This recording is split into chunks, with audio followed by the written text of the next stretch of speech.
இந்த ஆலயம் பாடல் பெற்ற ஆலயம்.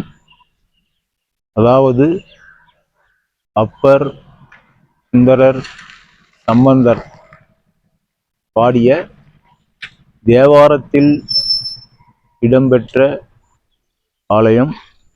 மேலும் அருணகிரிநாதர் பாடிய திருப்புகழிலும் இடம்பெற்றுள்ள ஆலயம். மேலும் இதனுடைய சிறப்பு என்னவென்றால், இலங்கையை ஆண்ட ராவணன் சீதையை கடத்திச் சென்று இலங்கையில் சிறை வைத்தான். அதை கேள்விப்பட்ட ராமர் தனது படையுடன் சென்று இலங்கைக்கு சென்று சீதையை மீட்டு வரும் வழியில் இந்த ஆலயத்தை வணங்கினார் என்பது வரலாறு. அதனால்தான் இந்த ஆலயத்திற்கு அபிராமேஸ்வரர் ஆலயம் என்று பெயர். இந்த ஆலயம் விழுப்புரம் மாவட்டம், விழுப்புரம் வட்டம், திருவாமாத்தூர் என்ற கிராமத்தில் அமைந்துள்ளது. இது மிகவும் பழமை வாய்ந்த ஆலயம், பிரசித்தி பெற்ற ஆலயம்.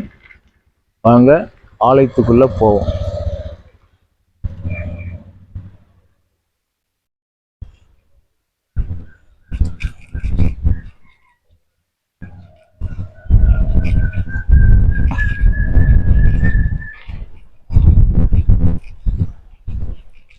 இது ஆலயத்தின் கிழக்கு புறம் உள்ள நுழைவாயில்.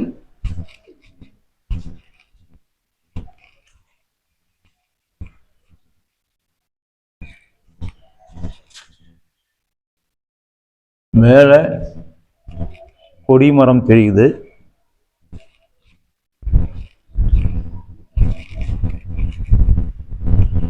என்ட்ரன்ஸ்லேயே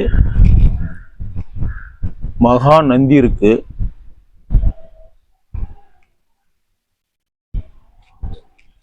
இது ஒரு பெரிய ஆலயம்.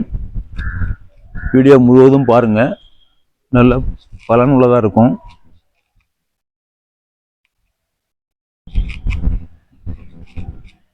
பாருங்க, இதுதான் மகா நந்தி. ஆலயத்துக்கும் கிழக்கு பக்கம் இருக்குது. அப்படியே ஆலயத்தினுடைய இடதுபுறம் போகிறோம்.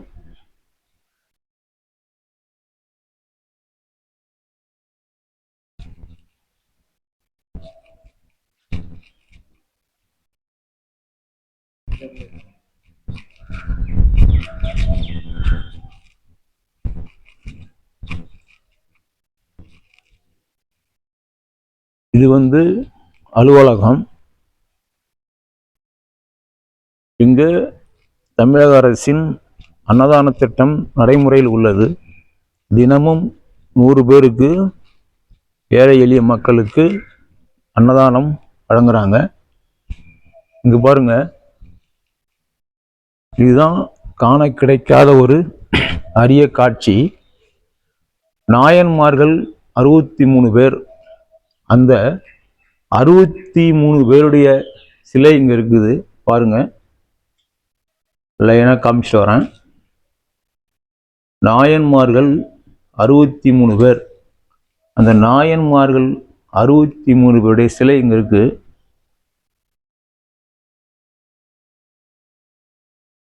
ஒரு நீண்ட அறையில் வச்சிருக்காங்க.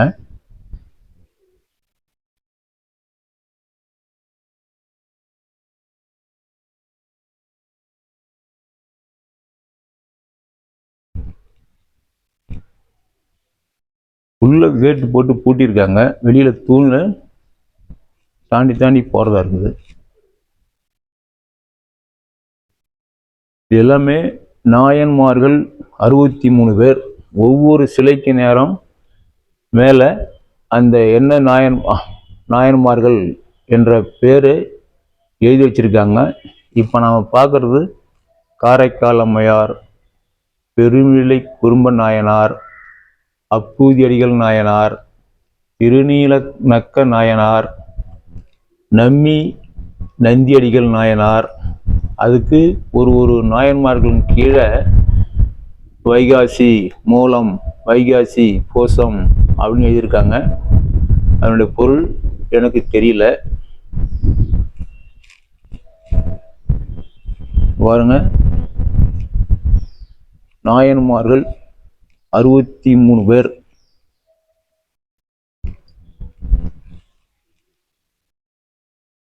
இங்க பாருங்க, வெளியில போர்டே வச்சிருக்காங்க. 63 நாயன்மார்கள் என்ற நேம் போர்டு வச்சிருக்காங்க.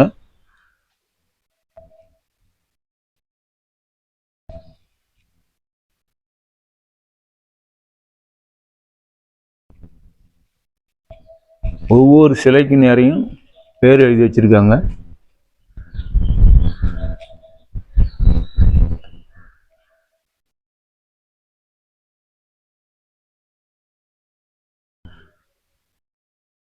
இதுக்கு பேரு 63 நாயன்மார்கள் மண்டபம் அப்படின்னு கல்வெட்டில் பொறிச்சிருக்காங்க. வாங்க அடுத்து பார்ப்போம்.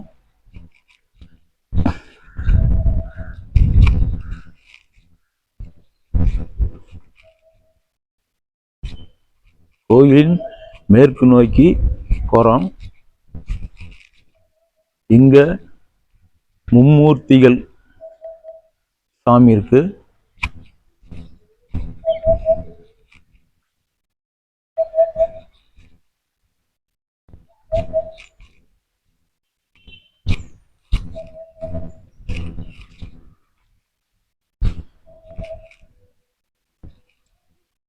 இது வள்ளி தெய்வானை சண்முக பெருமாள் சன்னதி.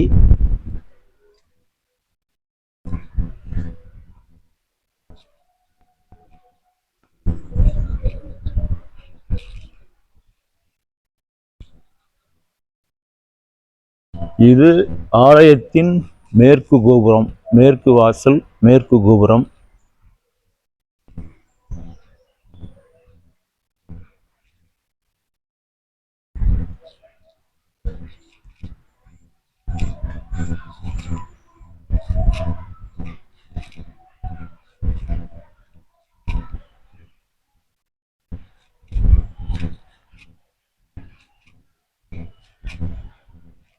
இது ஜேஷ்டா தேவி சிலை.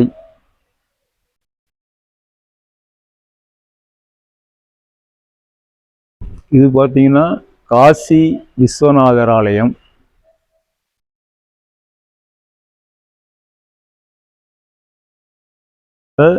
கோயிலுடைய வடக்கு பக்கம் கிழக்கு நோக்கி போறோம்.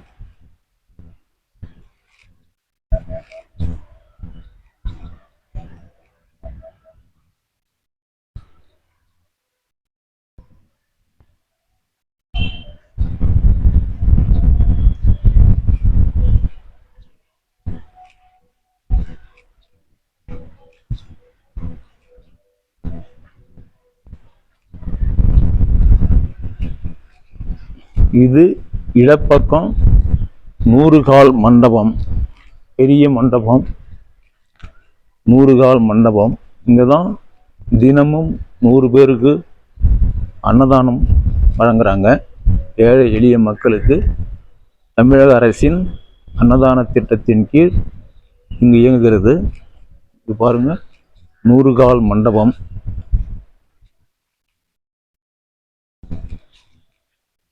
போர்டு வச்சிருக்காங்க, 100 கால் மண்டபம். என்ட்ரன்ஸ்ல வருவோம். அன்னதான திட்டம்னு ஒரு போர்டு வச்சிருக்காங்க. பாருங்க, மண்டபத்தினுடைய முன்பகுதியில் இருக்கும்.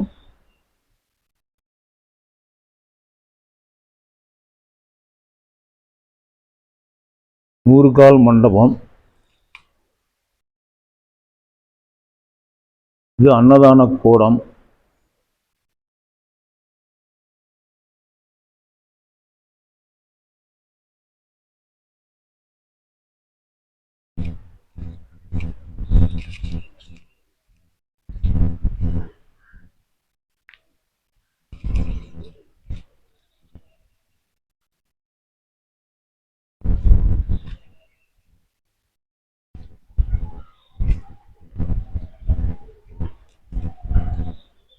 இது கொடிமரம் முழுசா தெரியுது.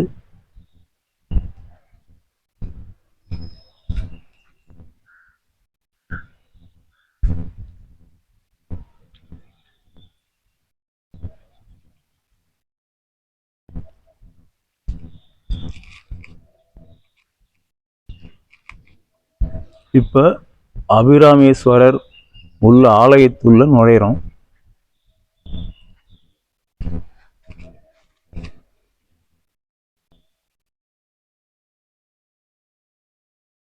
இங்க ஒரு பெரிய மண்டபம் இருக்கு, நிறைய தூண்கள் இருக்கு, கல்வெட்டுகள்லாம் பொறிச்சிருக்காங்க. இது பாருங்க, இதை 360 டிகிரியில் காமிக்கிறேன்.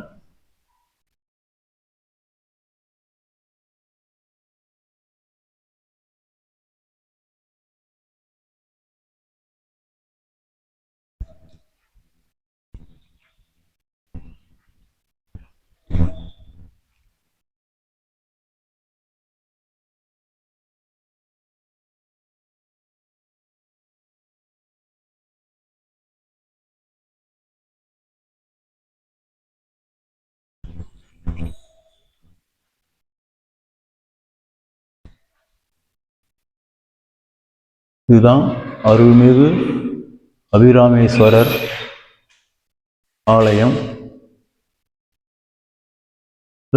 இதை சுற்றி வர்றதுக்கான சுத்து வழி இருக்கு. இப்போ அதெல்லாம் போயிட்டு இருக்கோம். இடதுபுறம் போகிறோம்.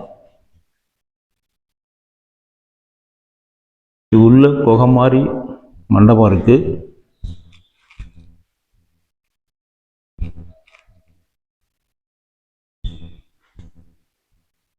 இங்க ஒரு லிங்கம் இருக்கு, வாங்க உள்ள போவோம்.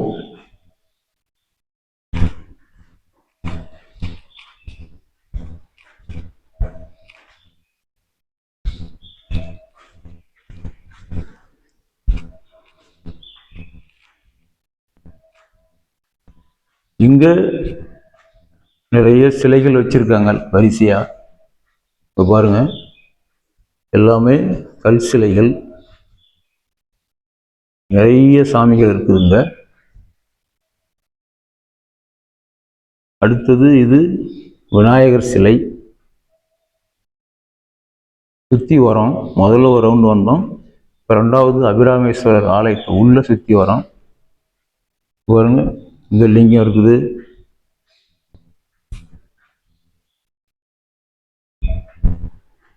இங்க ஒரு லிங்கம், இங்க முருகர் சிலை, இங்க ஒரு சிலை.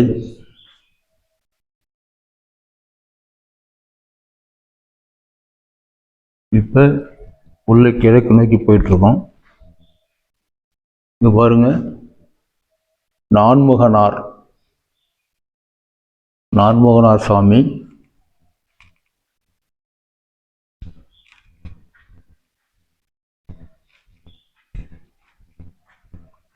வந்தோம்னா இது துர்க்கை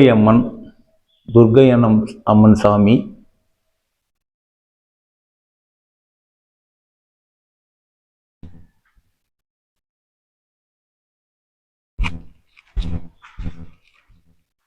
எல்லாம் ஒரு இருட்டா இருக்கு.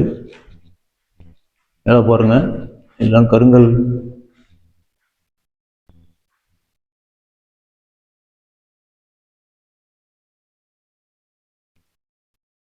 இது வந்து பள்ளி அறை.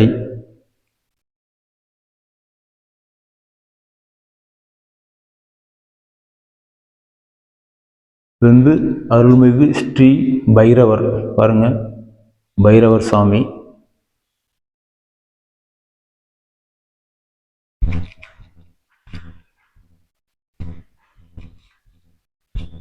இப்ப அருள்மிகு அபிராமேஸ்வரர் ஆலயத்துக்குள்ள போறோம்.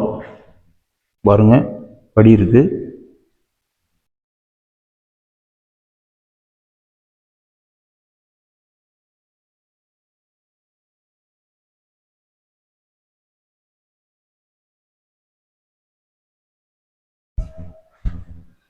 இங்கே ஒரு நந்தி வச்சுருக்காங்க. நந்தி இங்கே ஒரு நந்தி இருக்குது.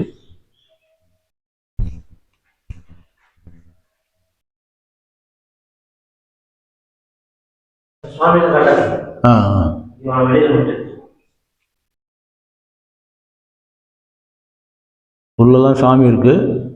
சாமி எடுக்கக்கூடாதுன்னு சொல்கிறாங்க. அதனால் நம்ம வெளியே வந்துடுவோம்.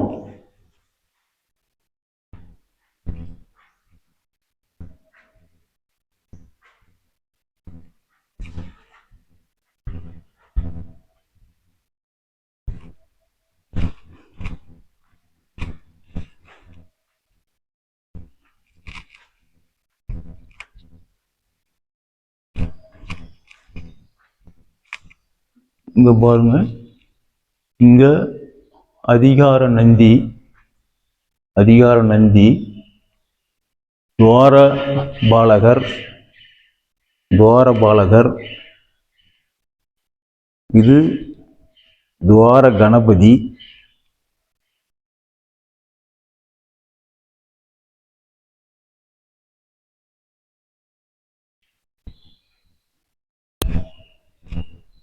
இப்போ கோயிலை சுற்றிட்டு வெளியே வரோம்.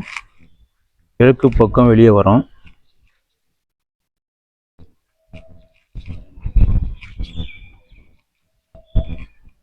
இங்கே பாருங்க, பூஜை நடக்கிற கால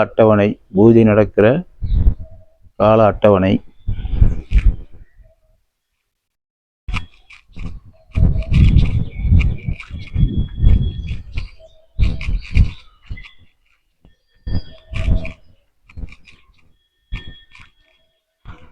இது கோயிலினுடைய தீமூலையில் இது வந்து வன்னி மரத்தின் கீழே சிலைகள் இருக்குது. இப்போ பாருங்க, இதுதான் நம்ம கோயிலுக்குள்ளே இருந்து கிழக்கு பக்கம் உள்ள கோபுரம். இது வாங்க வெளியில் போவோம்.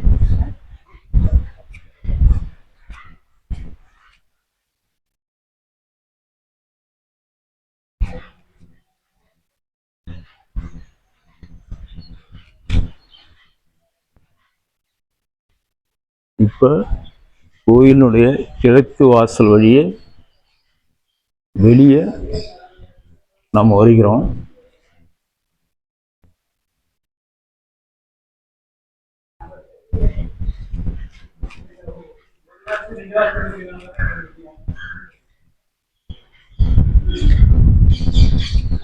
இப்படியே வந்தீங்கன்னா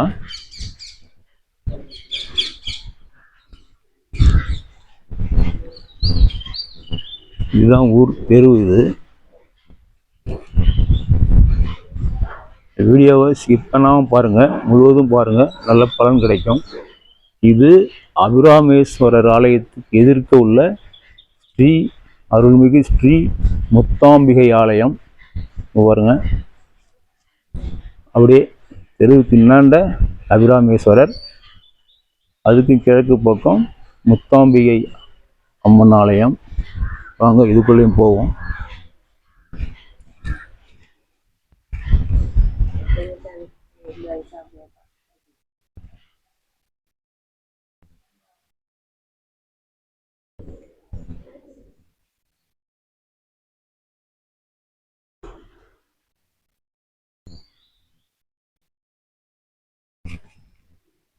இது கோயில் பூட்டி இருக்கு.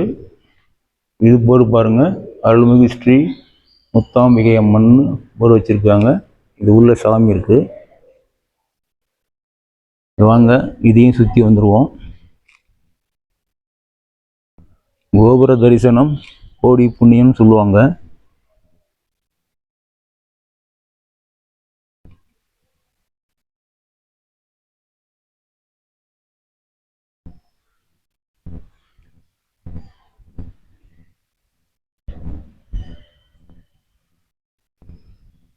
இப்போ நான் பாடுறது அருள்மிகு ஸ்ரீ முத்தாம்பிகை அம்மன் ஆலயம்.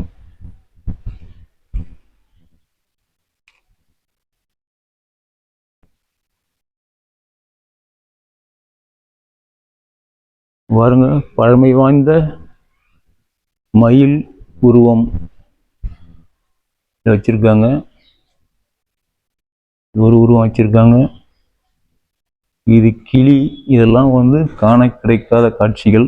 பாருங்க, கிளி.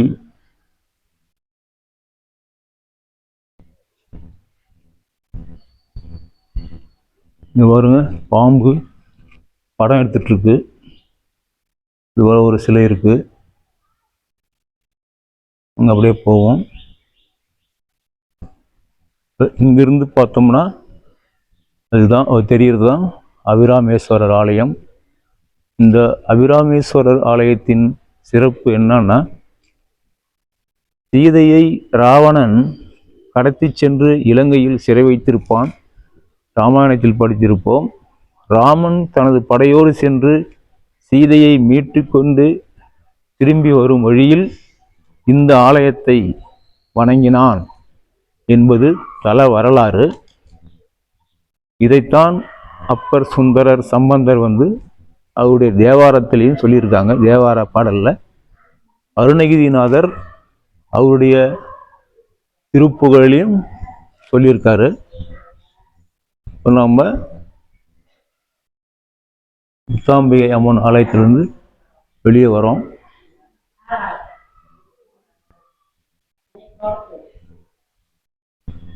இந்த வீடியோ முழுவதும் பாருங்க, ஸ்கிப் பண்ணாம பாருங்க. இந்த சேனலை சப்ஸ்கிரைப் பண்ணிக்கங்க. இதுபோல உங்களுக்கு தெரியாத பிரசித்தி பெற்ற பழமை வாய்ந்த ஆலயங்களுடைய வீடியோவை இதில் பதிவு செய்வோம். அதனால் சேனலை சப்ஸ்கிரைப் பண்ணுங்கள், நண்பர்களுக்கு ஷேர் பண்ணுங்கள். இதுதான் இந்த அபிராமேஸ்வரர் ஆலயம். அடுத்த பதிவில் இன்னும் கிராமத்தில் மறைந்திருக்கின்ற பழமை வாய்ந்த கோயில்களும் மற்றும் இந்தியா முழுவதும் உள்ள பிரசித்தி பெற்ற கோயில்களும் இந்த சேனலில் நாங்கள் பதிவோம். அதனால் இந்த சேனலை சப்ஸ்கிரைப் பண்ணுங்கள். அடுத்த வீடியோவில் சந்திப்போம். நன்றி.